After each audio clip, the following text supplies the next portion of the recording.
네, 여러분 안녕하십니까. 오늘 아침에 이재명 뉴스를 잠깐 다루는데, 이런 저같이 많은 분들이 그러시지만, 굉장히 막 부정부패에 못 참는 분들 있잖아요. 이런 분들은 이런 뉴스 보면은 막 피가 끓어오릅니다, 여러분.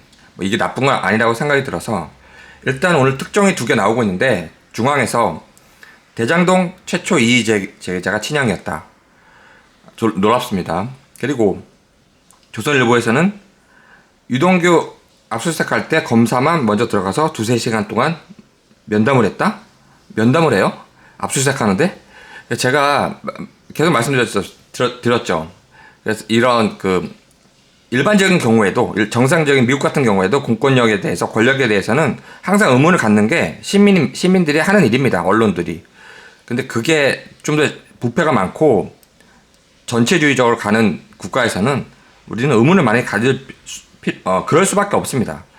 제가 예전에 민자역사 법무총괄 했다고 말씀드렸죠.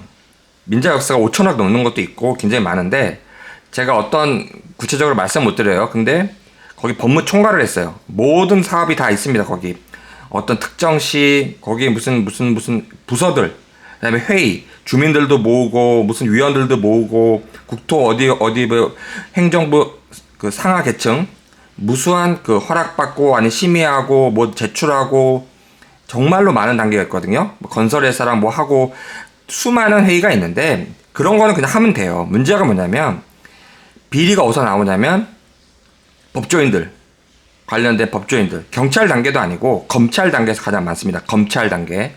제가 이거를 법무총괄을 하면서 회의를 많이 느껴서 그래서 미국 로스쿨을 간 거고, 제가 처음에 저를 여기 나름대로는 중견 큰 회사가 저를 뽑을 때 막 칭송해 주니까 뭐 대원 외고 나오고 뭐 명문대 법대 나오고 우와 칭송해 주니까 그냥 간 거죠. 너한테 정권을 주겠다 뭐 이렇게 해서 일을 했는데 느낀 건 뭐냐면 원리와 지식을 중요시하는 제가 느낀 거는 그냥 실무하는 거, 그 다음에 이상한 일도 많이 꼬이게 된다라는 거 해보니까 일단 아는 거예요.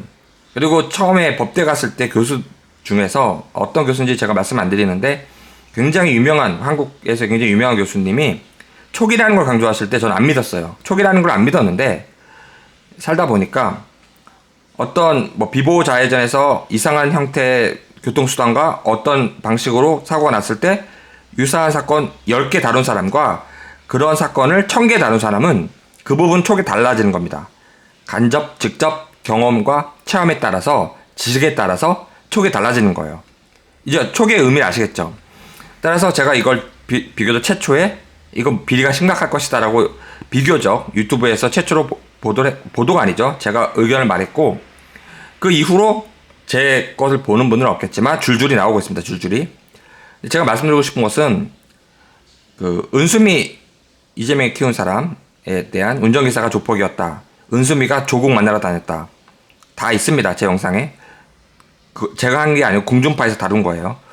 그리고 친형을 가뒀다? 근데 친형이 이의제기자였다? 친형은 정신병원에 가둔 겁니다. 제 가설이에요. 유동규가 자꾸 이상한 짓 하려고 한다? 거리두기? 일단 가둬야 되죠. 대선 전까지.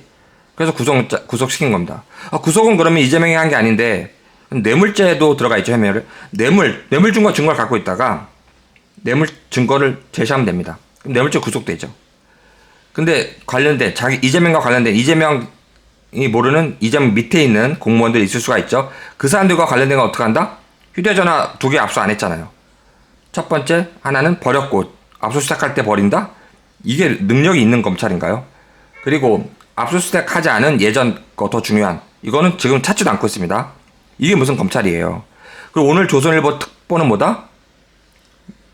검사가 미리 들어가서 면담을 했다? 압수수색하는데? 그러니까 던진 거 아닙니까, 그러면. 따라서 제가 말씀드리고 싶은 것은 휴대전화를 던졌다라는 거는 아마 전 세계적인 검찰 압수수색 역사에 없을 거예요. 그 이후에 못 찾았다? 충격적인 겁니다, 여러분. 그래서 제 생각은 가설인데, 친형도 바른말 하니까 가두고, 정신병원에 시장 권한으로서 권력을 행사해서 가뒀다는 게 핵심입니다.